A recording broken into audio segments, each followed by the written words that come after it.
गदरपुर थाना परिसर में आज ग्राम प्रधान संघ ने धरना प्रदर्शन किया और दरी बिछाकर धरने पर बैठ गए। इस मौके पर ग्राम प्रधान प्रतिनिधि रविंद्र सिंह ने कहा कि उनके घर पर 4 लोगों ने हमला किया था और एक व्यक्ति को उनके परिजनों ने पकड़ लिया था और बाद में पुलिस को सौंप दिया, जिसकी तहरीर हमने गदरपुर पुलिस को सौंपी और पुलिस द्वारा उस व्यक्ति को छोड़ दिया गया। इसलिए हम लोग आक्रोशित हैं और धरना प्रदर्शन कर रहे हैं। वहीं बकैनिया गांव के ग्राम प्रधान संजय चौधरी ने कहा कि ग्राम प्रधान संघ के अध्यक्ष के घर पर हमला हुआ है और पुलिस ने उचित कार्रवाई नहीं कर रही है, जिससे हम लोग आक्रोशित हैं और मजबूर होकर हम धरने प्रदर्शन पर एकत्र हुए हैं। वहीं प्रमोद कुमार ग्राम प्रधान बरेली नगर ने बताया कि उनके संगठन के अध्यक्ष के घर पर हमला हुआ है, जो कि पूरी तरह गलत है और पुलिस की कार्रवाई से हम लोग संतुष्ट नहीं है।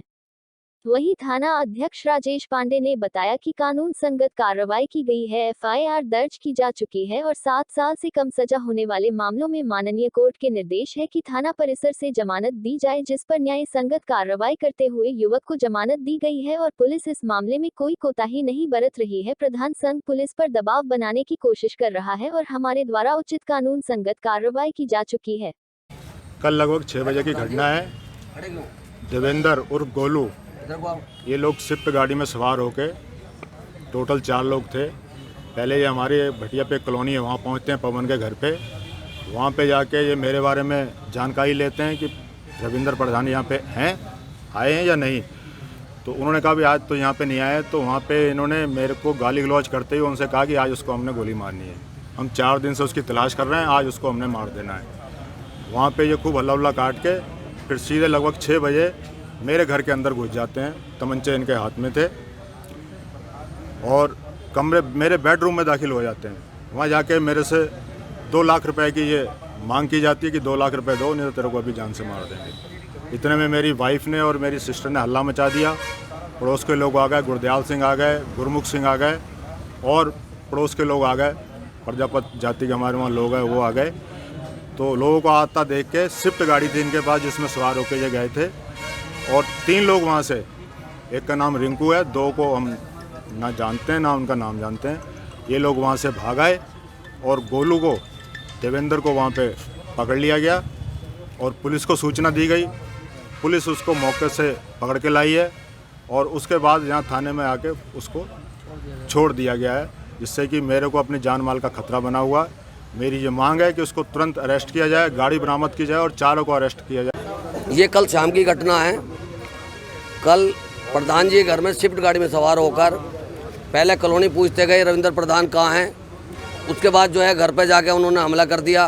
वो तो हैं देवेंद्र सिंह और एक रिंकू गुप्ता है और 2 और अन्य। 2 को तो पहचान लिया लोगों ने, 2 पहचान में नहीं आए। ये स्विफ्ट गाड़ी में सवार होकर गए थे हथियारों से लैस और एक को मौके पे जो है भीड़ ने पकड़ लिया, अंदर कमरे में बंद कर लिया।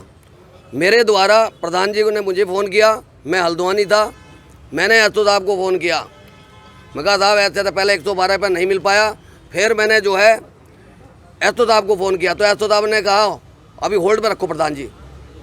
होल्ड पे रहा बहुत देर होल्ड पे रहा। बोले यार काट लेते दोबारा कर लेते। मैं कहा साहब होल्ड पे रखना, इमरजेंसी है। फिर मैंने इनको बताया तो इन्होंने जो है कांस्टेबल 2 भेजे और वो वहाँ से पकड़ के लाए। इतनी बड़ी घटना हो जाना और वो रात को ही, हम यहाँ रात को तहरीर लेके आते हैं, हम इधर वो भटकते हैं। दीवान जी कह रहे हैं दरोगा जी देखेंगे, दरोगा जी पंच जी कह रहे हैं कि एसओ साहब देखेंगे। एसओ साहब बोले अभी आ रहे हैं। हम यहाँ बैठ गए 3 साइड में, काफ़ी लोग बैठे गए, हम यहाँ बैठ चले गए। एसओ साहब ने हमारी कोई सुध नहीं ली और रवैया ये रहा कि रात को उसको छोड़ दिया गया और वो यहाँ छूटने के बाद रात को जाके खुशी में फायरिंग कर रहा है। इनके पड़ोस में ही जाके रात को फायरिंग कर रहा है कि अब क्या कर लिया तुमने।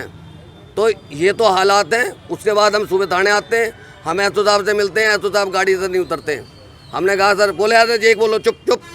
तो बताओ ये तो रवैया है, क्या हम अपनी मांग को भी नहीं रख सकते? हम यही तो पूछ रहे थे साहब हमारी कार्रवाई क्या हुई।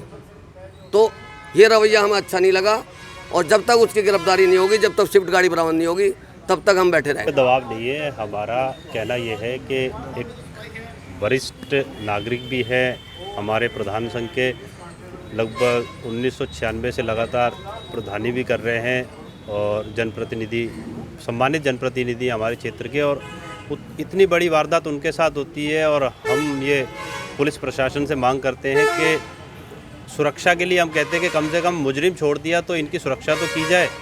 कोई भी बड़ी वारदात का क्या पुलिस प्रशासन इंतज़ार कर रहा है? कोई बड़ी वारदात होगी तो उसके बाद कोई एक्शन लिया जाएगा। कह रहा हूँ ठीक है, कानून के दायरे में रह के पुलिस अपना काम करे, लेकिन जो पीड़ित पक्ष है उसकी भी तो सुरक्षा का ध्यान रखे। अगर आज कोई बड़ी वारदात हो जाती है तो फिर ये इन लोगों के पास यही जवाब होगा कि 7 साल से कम की सज़ा नहीं थी, इसलिए हम इस वारदात को रोक नहीं पाए। जो प्रधान जी के वर्तमान में पति हैं लखनऊ ग्राम के, इनके द्वारा एक तहरीर दी गई है कि कोई 2 अज्ञात व्यक्ति और 2 नामजद इनके घर में घुसे थे और एक को इन्होंने बंधक बना लिया था। तो पुलिस को सूचना दी, पुलिस मौके पर गई थी, उसी संबंध में इन्होंने तहरीर दी। तहरीर के आधार पर अभियोग पंजीकृत करके उप निरीक्षक गौरव जोशी इसकी इन्वेस्टिगेशन कर रहे हैं और इसमें जो भी तथ्य विवेचना से सामने आएंगे उसमें कड़ी से कड़ी कानूनी कार्रवाई इन चारों के विरुद्ध की जाएगी और क्षेत्र में किसी भी प्रकार की आपराधिक गतिविधियां नहीं होने दी जाएंगी और पूरी तरह से नशा मुक्त और अपराध मुक्त गदरपुर करने के लिए पूरे प्रयास रहेंगे थाना पुलिस के। प्रधान जी यहाँ पे गिरफ्तारी के लिए आए हैं और जो कानून में प्रावधान है वर्तमान में कि अगर 7 साल से कम सजा का कोई मामला पंजीकृत होता है तो उसमें अभियुक्त अगर पूरा सहयोग करे और अभियुक्त से हम जो जो साक्ष्य चाहिए वो दे तो हम उसकी गिरफ्तारी नहीं करते हैं। और अगर अभियुक्त साक्ष्य नहीं देता है और मुकदमे के इन्वेस्टिगेशन के दौरान ऐसे साक्ष्य मिलते हैं कि जिसमें अरेस्टिंग करना आवश्यक हो तो माननीय न्यायालय की अनुमति से हम इसमें अरेस्टिंग करेंगे। है कि फायरिंग करने का उल्लेख FIR में नहीं लिखा है। सर, जो एक फिरौती की मांग हुई है उसको लेकर कौन सी धाराएं लगाई गई हैं? इसमें भी कार्रवाई की जाएगी। इसमें इन्वेस्टिगेशन से जो साक्ष्य आएंगे उसके आधार पर कार्रवाई की जाएगी।